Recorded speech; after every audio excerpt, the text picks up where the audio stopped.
Itulah finally siap guys. Jadi dalam 3 jam grooming. So lepas basuh abang ada buat full detailing.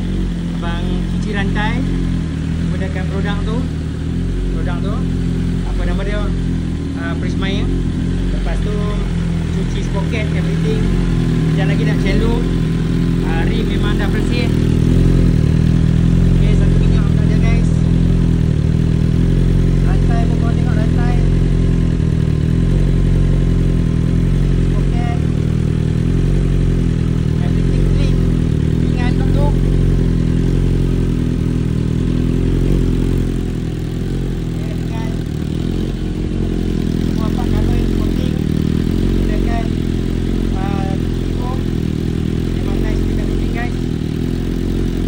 Bila kita coating dia nampak lebih gelap, warna dia lebih naik. So memang puas hati dengan cakap diri punya detailing guys. Super awesome. Everything brake semua nampak clean.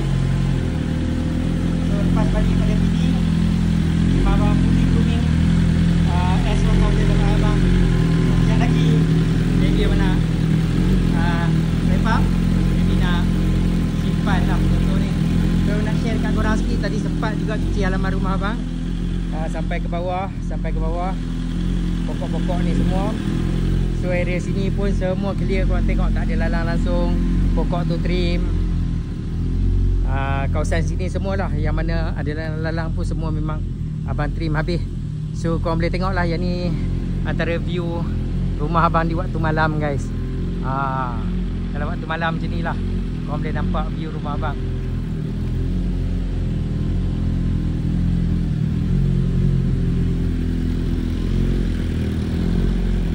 So kawasan sini pun memang abang clean habis. Trim pokok-pokok tepi ni, tempat jalan kaki, tempat masaj kaki. So trim semua sampai sini semualah. Kau tengok rumput semua memang clean habis lah. Lepas tu kat bawah pun semua tadi clear. Dekat area bawah semua bagi clear habis. Okey. Wah, penat guys, penat.